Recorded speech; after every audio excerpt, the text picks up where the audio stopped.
We have a very special guest. You have read about her in the pages of Southern Lady. Her name is Loretta Willis. She's an author, she's a speaker, she's an incredible interior designer. She grew up 2 of 8 children in Tampa, Florida. Isn't that great? She has her BS from Florida State, and she has been featured in our magazine as well as several other magazines. She's been in the interior design business, and I was just trying to take all this in. It's so beautiful. 20 years she has been in the design business and establishing her own look and helping people create beautiful surroundings. She also has a chair company called Classic Chairs, where she offers classic reproductions through this business. She's an active member in the American Society of Interior Designers. She believes in giving back to her community. She serves on the Board of Regents at FSU, and she mentors women in her church, North Point Community Church. She and her husband are the parents of 3 children, and her daughter is here. Would you stand? Let us make you welcome. Glad to have you.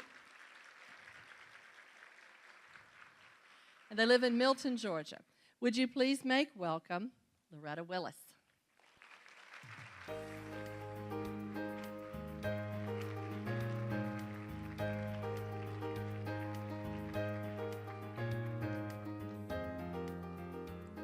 Good morning.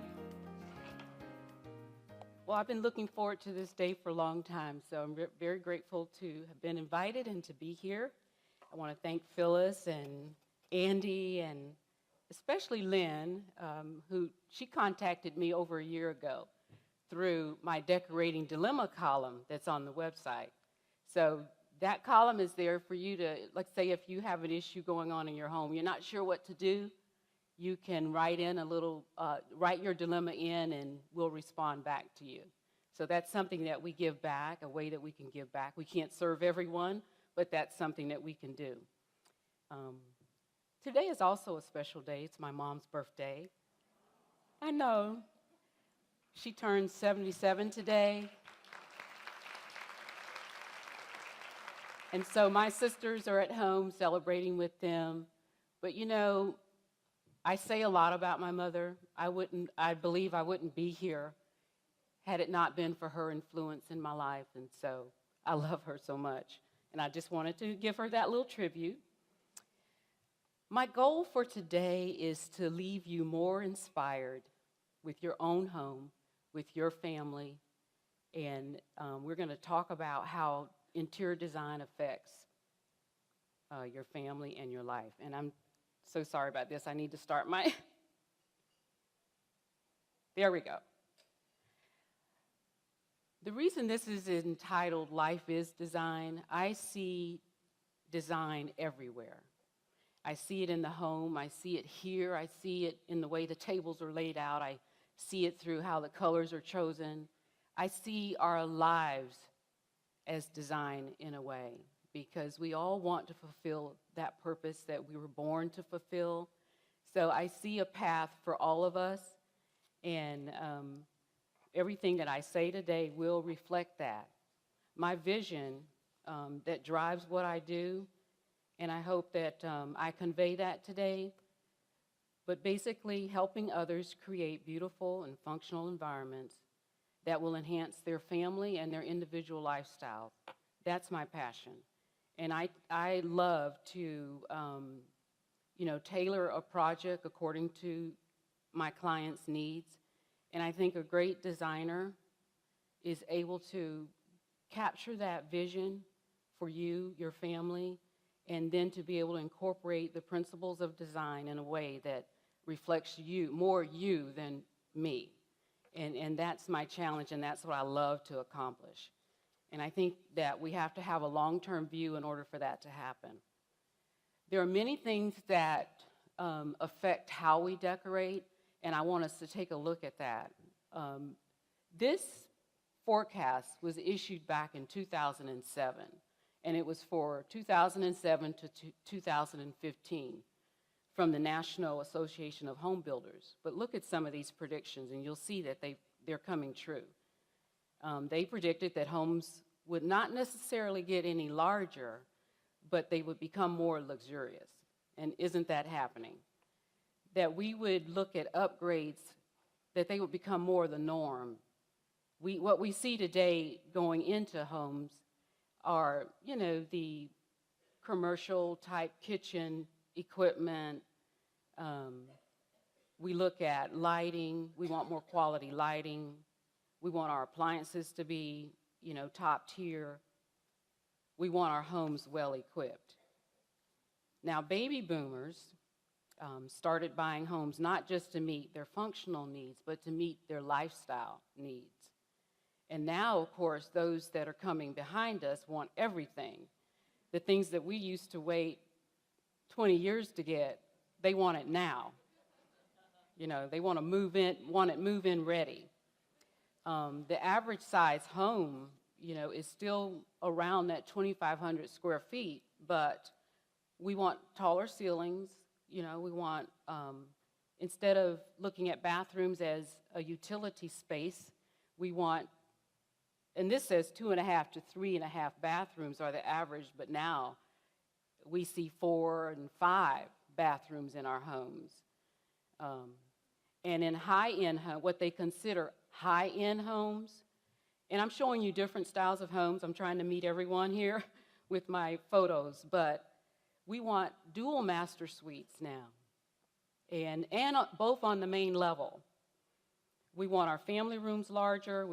And our living rooms are shrinking, and that's because we become more casual. We do a lot of casual entertaining.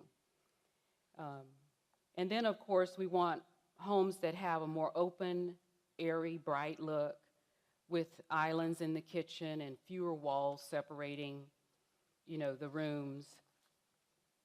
Technology has played a big part in the design process.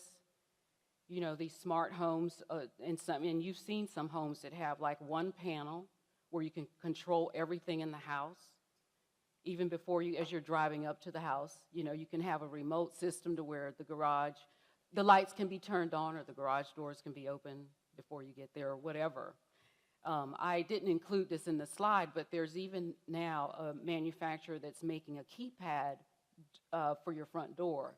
Instead of using a key to enter, you can just put in your little code.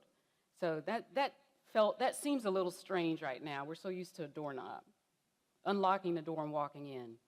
But we're making homes more accessible as well. We're considering disabilities and things like that. Hallways are wider. The handles that we use on appliances are more user-friendly, for those that struggle in that area. And supposedly bold colors are in. So let's move from that. I wanted to get us all on the same page before I move to the interior of the home. Now, there are considerations that we have to take in mind that take us from vision to design. Okay, now let's have some fun. Look at this before. What's wrong with this picture? Okay, believe it or not, this is, if you just saw this home from the exterior, you think it is a beautiful home. It's on acreage, and this is furniture that was passed down through the family. The only problem with it is, it's not that it's not beautiful, it's just wrong for this room. The scale is off. The walls could use some help. And look at another. There's one other before. It might be a little dark for you, but you can see a gorgeous window wall. But notice the chairs, the sitting area. I mean, things are just, they look like probably a grasshopper in the scale of this room. The lighting is bad. Now take a look. This client actually came to me, approached me, and she loved florals, but she said, I want a romantic, sort of cottage feel master bedroom. Can you help me? And of course I could help her. But you see here what we did. Notice this difference in the furniture scale. We added color to the wall. Oh, the only condition with this project was that I keep the drapes. So I had to work around the drapes that were existing. Now look at this before and after.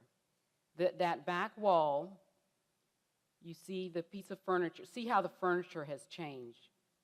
It fits better now. We had to increase the scale of things.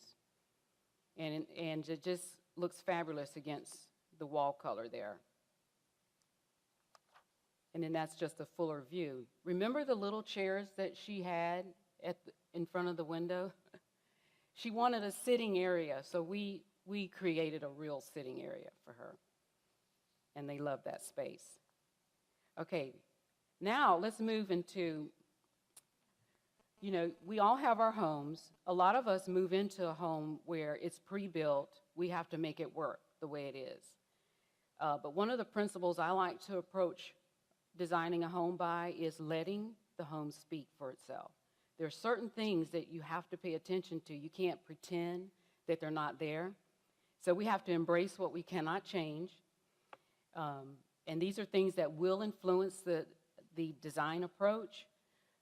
There's architecture that we have to pay attention to, the age of the home, the floor plan, the ceiling height. We can't always go in and change those things. But we can work with what we're given and turn it into an opportunity. One other thing that affects design is how the daylight affects your interior space. There's northern exposure, eastern exposure, west, and then south. What do you think is the best combination?